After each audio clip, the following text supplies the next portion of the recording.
दोस्तों, हमें चक्कर क्यों आता है? तो दोस्तों, चक्कर हमें ऑक्सीजन की कमी के कारण आता है। उदाहरण स्वरूप, अगर हम बहुत देर तक बैठे हुए हैं और खड़े हो जाते हैं तो हमें चक्कर आने लगता है। अर्थात जैसे कि हम शौच करने जाते हैं और हम ज्यादा अपने ध्यान को प्रेशर पर दे देते हैं, तब शौच कर उठने के बाद तब सुस्ती एवं चक्कर आता है। और अगर हम गोल गोल घूमते हैं तो भी हमें चक्कर आता है। दोनों में ऑक्सीजन की कमी हुआ, क्योंकि वहां पे भी हम ध्यान दिए प्रेशर पर और यहाँ पे भी ध्यान दे रहे हैं हम गोल गोल घूमने पे, जिसके कारण दोनों में ऑक्सीजन की कमी हुआ।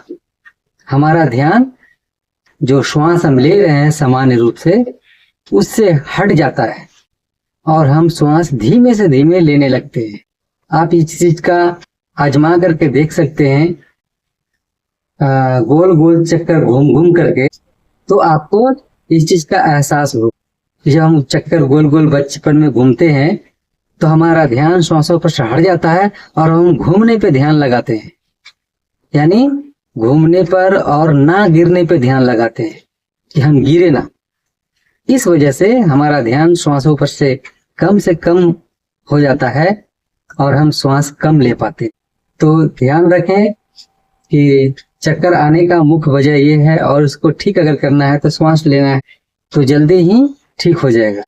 गोल गोल घूमते हैं तो आप अपोजिट साइड में घूम जाएं, उल्टा साइड में घूम जाएं तो चक्कर खत्म हो जाता है।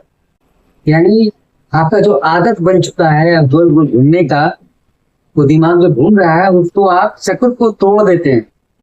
इस कारण से आप सामान्य हो जाते हैं और श्वास सही ढंग से लेने लगते हैं, जिसके कारण वह फिर जीरो हो जाता है चक्कर होना।